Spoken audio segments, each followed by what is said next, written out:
Queridas companheiras,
acompanhamos o anúncio aí, ó, ao vivo, direto do Espírito Santo, o início dos pagamentos do programa de transferência de renda para agricultores, familiares e pescadores afetados pelo rompimento da barragem do Fundão. Vamos ouvir.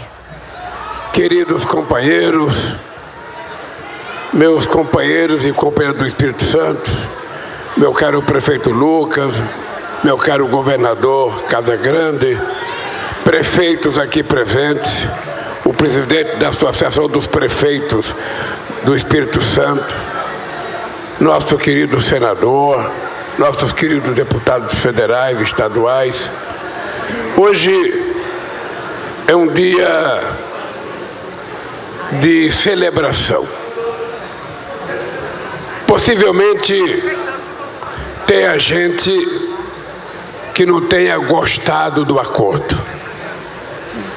E quando eu falo de acordo, eu sempre falo de que nem todo mundo é compreender o mundo que o outro compreende. A gente pode ver as coisas diferentes. Eu lembro que até hoje eu carrego na consciência algumas coisas que eu não compreendia quando era mais jovem. Quantas vezes eu cheguei em casa, a minha mãe colocava comida na mesa pra gente, e eu, sem perguntar o que ela tinha em casa para colocar no fogão, que às vezes não tinha carne, era feijão, arroz e ovo, que às vezes não tinha arroz, era feijão e farinha, eu muitas vezes reclamava, sem perguntar para ela: a senhora tem dinheiro para fazer as coisas que eu quero? E assim é a nossa vida. A gente de vez em quando sempre quer mais. Sempre quer mais. O que a gente não pode esquecer é que vocês estavam sendo enganados há 8 anos antes de eu chegar na presidência da República. A verdade é que os companheiros que lutaram nesse país pela reparação do maior acidente climático desse país estavam esperando uma empresa que tinha um presidente que não queria conversar com ninguém, que criou uma fundação, que gastou 30 bilhões e vocês até hoje não sabem o que foi feito. Pois em apenas 2 anos, esses 2 companheiros que estão aqui, o Messias, meu advogado-geral da União e um pernambucano, e esse companheiro, ex-governador da Bahia e meu ministro da Casa Civil, conversando com muitas outras pessoas, conseguiram fazer com que a Vale sentasse na mesa e pagasse aquilo que ela tinha que pagar. Não tem conversa, porque a gente não aceitava a ideia de que a Vale não fizesse a reparação. E a Vale tinha uma direção muito ruim. Muito ruim. Porque quando uma empresa vira essa tal de corporation, ela não tem dono. Cada um tem um pedacinho. Vocês aprenderam desde pequeno que quando tem muita gente na família, para cuidar de um cachorro, ele morre de fome. Porque todo mundo deixa para o outro colocar comida e o cachorro fica sem comer. A Vale era assim. A Vale era essa tal de corporation, sabe, que tinha um monte de gente, um com 3%, outro com 4%, outro com 2%, outro com 1%, só na expectativa de receber dividendo. Só na expectativa de receber dividendo. A Vale, quando era uma empresa estatal, ela era a primeira mineradora do mundo. Depois que ela virou a tal da corporation, hoje ela é a 14ª mineradora do mundo. Apenas para dizer para vocês, agora a Vale tem uma direção, sabe, que está comprometida a conversar com o governo, a discutir com o governo e a tratar o povo com respeito. E por isso eu estou feliz de estar aqui. Estou feliz porque não foi fácil a quantidade de reuniões que esses meninos fizeram com uma empresa que se achava toda poderosa, que tinha um presidente que nunca procurou o governo para conversar, que nunca participou de uma reunião, que ganhava 55 milhões por ano. Então, companheiros, eu estou celebrando porque a minha mãe dizia: meu filho, teme, não desista de teimar. E quando a gente teima, a gente conquista. Nós estamos anunciando hoje o pagamento aqui, já fizemos em Mariana há um mês atrás. Eu era para ter vindo aqui o mês passado, não deu para vir, mas vim agora. E vou lamentando porque eu queria visitar os estragos todos que foram feitos e não vai dar. Mas dizer para vocês que o anúncio da entrega desse cartão simbólico para vocês hoje é o começo de uma reparação. Tem alguns companheiros que ainda acreditam num processo que está acontecendo em Londres. E quando nós fizemos o acordo, a gente não pediu para ninguém desistir do processo. Quem fez o acordo, sim. Mas quem não quisesse fazer acordo é livre para decidir esperar. E espere. Quem sabe Deus ajuda e se consiga fazer uma coisa muito melhor do que nós fizemos, e aí a gente vai atrás. Mas vamos deixar. Bem, mas o que é importante vocês saberem é que cada vez que eu visito o Estado, eu fico pensando como a vida dos estados e dos municípios são difíceis. Quantas vezes esse país tem presidente da República que não conversa com os governadores? Quantas vezes os governadores passam anos sem receber um presidente da República e não recebem uma obra? Se eu perguntasse aqui, se vocês lembram qual é a obra que o ex-presidente da República fez no Espírito Santo, eu duvido que mesmo o cara que votou nele saiba uma obra que ele fez.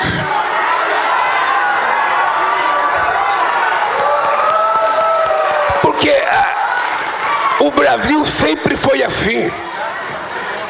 O Brasil, eu posso olhar, eu posso dizer para o governador Casagrande, pode dizer para o governador, na frente do governador, pode pesquisar a história desse Estado.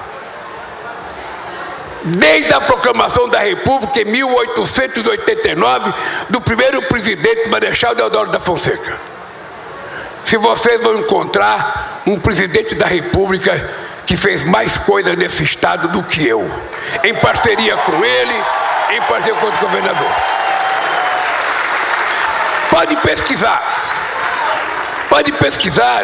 nas universidades, nas histórias, na imprensa, pode pesquisar. Se encontrar, eu pedirei desculpa para vocês no próximo encontro que eu vier aqui. E é isso que eu faço. Eu nunca procurei saber de que partido é o governador. Eu nunca procurei saber de que partido é o prefeito. A minha relação com o governador e com o prefeito é institucional. A minha relação com o povo, não. Ela é uma relação de fé, é uma relação de confiança. E eu trabalho em função da necessidade das pessoas. Hoje eu estou aqui anunciando a entrega de um cartão, mas hoje de manhã eu já gravei um vídeo anunciando aos aposentados que foram roubados pela quadrilha montada pelo governo passado. Hoje eu já anunciei aos aposentados que todos que tiveram descontos sem autorização e que foram roubados, a partir de hoje eles podem começar a saber que dia 24 desse mês eles vão receber tudo que foi roubado dele, integral e ainda com correção monetária. E a partir de hoje eles têm que começar a entrar em contato com o INSS para começar a receber. Todo mundo tem e sabe como é que faz pelo celular. Mas nesse mês também, dia 1º, a gente fez uma coisa importante. Desde o dia 1º de julho, quem consome até 80 kW de energia não vai pagar nada. E quem consome até 120 só vai pagar a diferença entre os 80 e os 120. E por que nós estamos fazendo isso? Porque no governo passado, eles criaram um mecanismo de cobrança de energia elétrica, que o povo pobre paga mais energia cara do que o rico. E nós achamos que nenhuma sociedade vai para frente se a gente não fizer o povo de baixo subir a escada e chegar no andar de cima. E nós queremos chegar no andar de cima. Nós queremos melhorar a vida do povo. E nós ainda vamos anunciar muita coisa nesse país. É importante vocês lembrarem que quando nós chegamos no dia 2023, esse país estava quebrado. Totalmente quebrado. Não sei se vocês lembram que nós tivemos que fazer uma PEC da transição antes de eu começar a governar. E por que fazer uma PEC da transição? Para poder ter dinheiro para a gente começar a governar e ainda pagar a dívida daquela coisa que governou o país.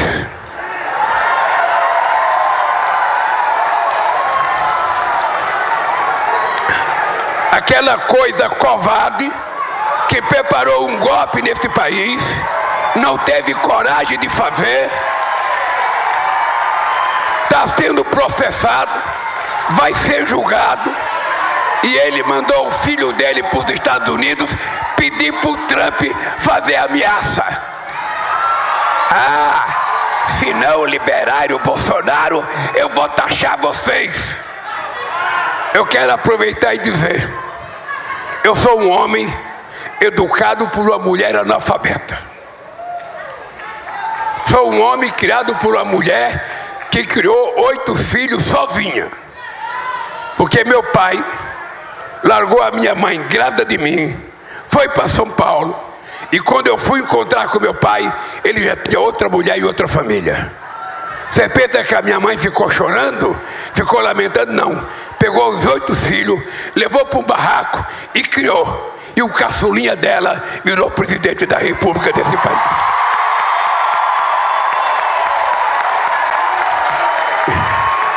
E se tem uma coisa que a minha mãe ensinou, é que a gente não pode baixar a cabeça. Não baixa a cabeça. Eu respeito todo mundo. Eu respeito um patrão, eu respeito um empregado. Eu respeito um banqueiro, eu respeito um bancário. Eu respeito o comerciante e respeito o comerciário. Eu respeito o vereador e respeito o presidente da República. Eu sou o cara que mais disputei a eleição para presidente desse país. Pega o histórico para saber se um dia eu ofendi um adversário. Porque minha mãe, embora fosse analfabeta, educação não vem da universidade. Educação vem da mãe dela e ela passou para mim e eu tenho que passar para os meus filhos. Eu sou agradecido a todos os presidentes da República de todos os países que conviveram comigo entre 2003 e 2010 e agora. Todos eu respeitava. Eu não quero saber se ele gosta de mim ou não. Eu quero saber que ele foi eleito pelo povo do seu país, ele é o presidente. Eu gosto ou não gosto, eu tenho que tratá-lo com respeito, porque o povo deu a ele o mandato. E é assim que é a minha vida. Por isso que eu me dei bem com toda a Europa, me dei bem com tudo que é asiático, me dei bem com tudo que é latino-americano, me dei bem com todo mundo. E eu duvido que tenha um presidente da República que já encontrou com mais rei e rainha do que eu, que mais se encontrou com o presidente do que eu e que mais recebeu autoridade nesse país. As pessoas gostam de mim porque eu gosto deles. As pessoas gostam de mim porque eu não sei conversar sem fazer um cafuné na cabeça das pessoas, sem tocar no braço das pessoas, porque a relação humana é química. A gente tem que sentir, a gente tem que ouvir o bater do coração das pessoas. E eu faço com todo mundo, eu fiz com Obama, eu fiz com Clinton, eu fiz com Bush, eu fiz com Biden, eu fiz com Chirac, eu fiz com Sarkozy, eu fiz com a Itália, eu fiz com a Inglaterra, eu fiz com a Alemanha, eu fiz com o Japão, eu fiz com a China, eu fiz com toda a América Latina. Relação de respeito. Eu respeito a soberania dele e ele respeita. Se o presidente dos Estados Unidos acha que um pernambucano que escapou de morrer de fome na terra que nasci, porque lá morria antes de completar 5 anos, se um cara que escapou, se um cara que perdeu 3 eleições, se um cara inventar uma mentira para me prender, tentaram oferecer uma liberdade negociada, e eu disse, eu não troco a minha dignidade pela minha liberdade. Dignidade é uma coisa que eu recebi da minha mãe. A liberdade eu ia receber de um delegado. Portanto, eu quero dizer, com todo o respeito ao presidente Trump, o senhor está mal informado, muito mal informado. Os Estados Unidos não têm déficit comercial com o Brasil. É o Brasil que tem déficit comercial com os Estados Unidos. Só para vocês terem ideia, em 15 anos, entre comércio e serviço, nós temos um déficit de 410 bilhões de dólares com os Estados Unidos. Eu que deveria taxar ele. Agora, qual é a razão que ele aponta a taxação? Primeiro, com base numa mentira, que os Estados Unidos não é deficitário com o Brasil. Segundo, qual é a lógica dele? No processo Bolsonaro, para com isso imediatamente, mas imediatamente. Porque a coisa mandou um filho que era deputado se afastar da Câmara para ir lá ficar pedindo: ô Trump, pelo amor de Deus, Trump, solta meu pai, não deixa meu pai ser preso, não sei das contas. É preciso essa gente criar vergonha na cara. É preciso criar vergonha na cara.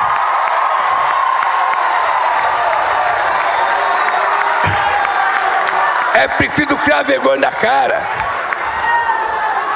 Porque a coisa mais pequena de um homem é ele não ter caráter. Vocês viram ontem o filho dele na internet lendo uma carta. Ô Trump, sabe? Fala que você não vai taxar se meu pai não for preso.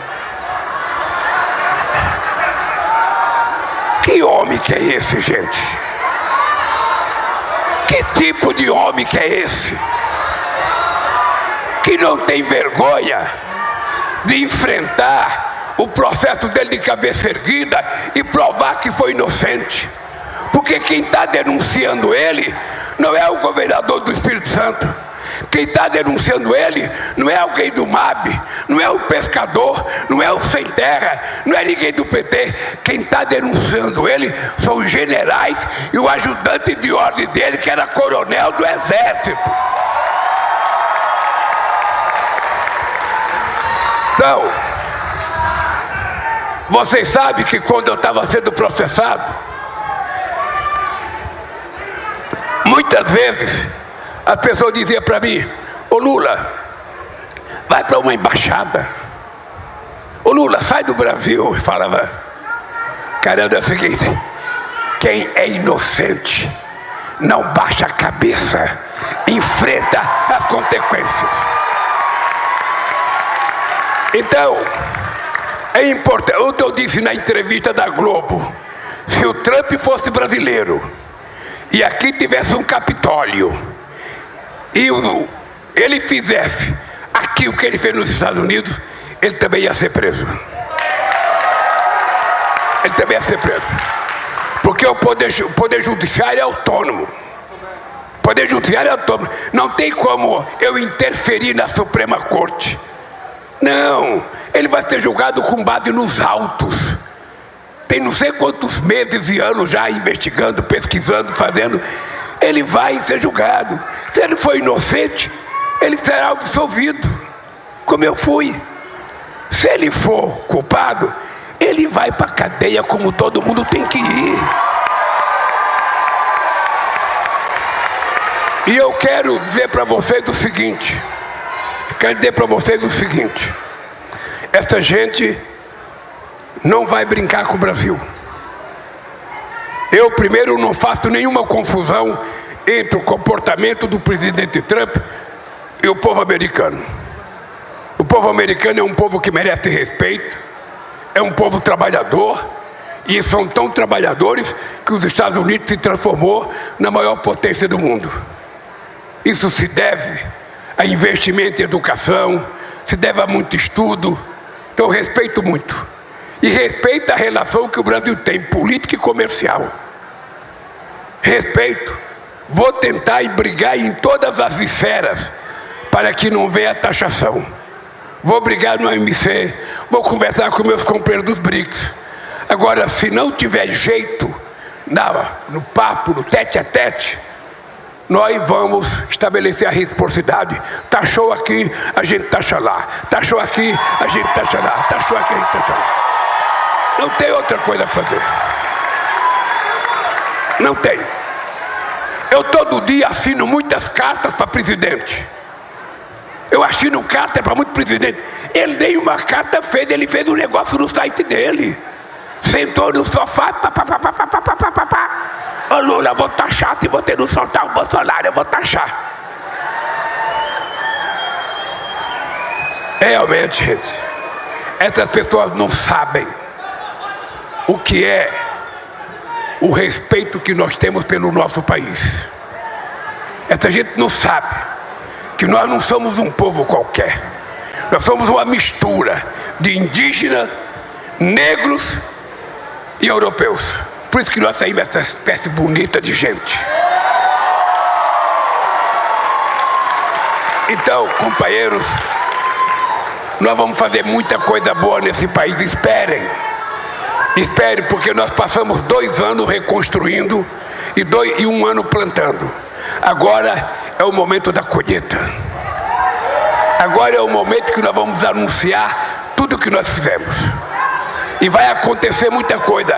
Aliás, meu governador, o Camilo Santana passou um recado para o Rui Costa que a Faculdade de Medicina de São Mateus está pronta.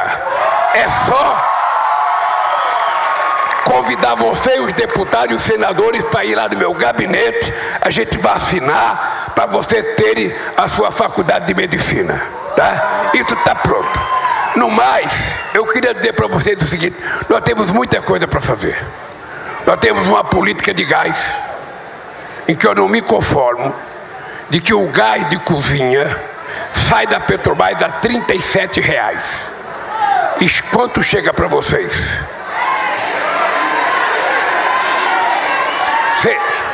140? 140? Alguém tem que me explicar.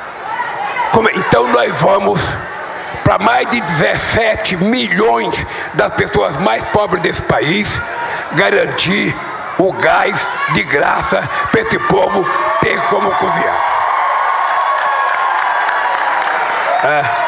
Nós vamos garantir. Da mesma forma que nós garantimos o pé de meia. Por que nós fizemos o pé de meia? Porque nós descobrimos que 480 mil jovens que estavam fazendo o ensino médio desistiu da escola para ajudar o orçamento da família. E se a gente não fizesse nada e deixasse 480 mil jovens por ano desistir da escola, a gente ia ter um fortalecimento muito grande na bandidagem desse país, no crime organizado. Então nós criamos o pé de meia para pagar uma poupança para cada menino e menina, sabe, que não desistir da escola, receber R$200 por mês e R$1.000 no final do ano. Quando terminar os 3 anos, ele terá R$9.000 na conta dele para ele poder começar a vida dele. Tem muita gente que diz que é gasto. Eu acho que é investimento. Gasto é se eu estivesse fazendo cadeia. Gasto é se eu tivesse que gastar com outra coisa que não educação. E ainda nós vamos fazer mais. Nós temos mais coisa para fazer, anunciar. Eu estou querendo anunciar o financiamento de motocicleta elétrica para os meninos e meninas que entregam comida nesse país. Essa meninada não tem nem banheiro para fazer as necessidades deles. Essa meninada não tem sequer refeição, carrega um pacote de comida nas costas, cheirando a comida com fome. Nós vamos ter que cuidar disso. E uma outra coisa que nós vamos ter que discutir, companheiro Messias, companheiro e ministro, é a questão da jornada de trabalho nesse país.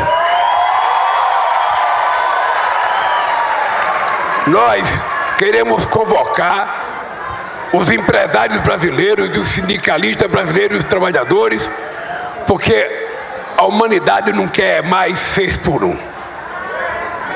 É preciso inventar o jeito de ter uma outra jornada de trabalho, mais flexível, porque as pessoas querem ficar mais em casa, as pessoas querem cuidar mais da família.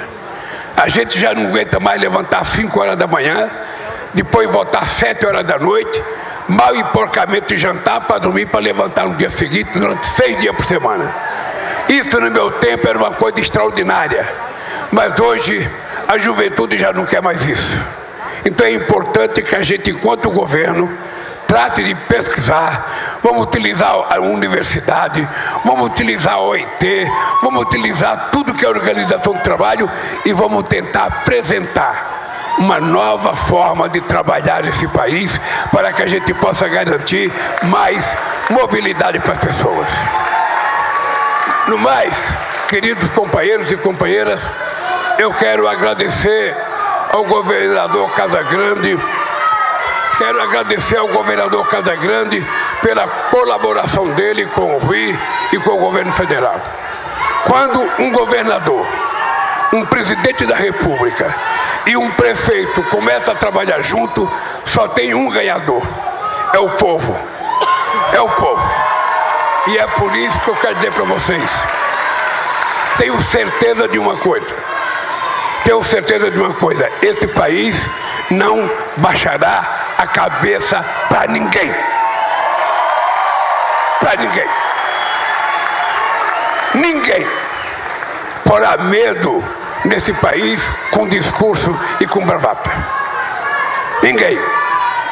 E eu acho que nesse aspecto nós vamos ter o apoio do povo brasileiro, que não aceita nenhuma provocação. Por isso, companheiros, um abraço, um beijo no coração de cada homem, de cada mulher, e até outro dia, se Deus quiser.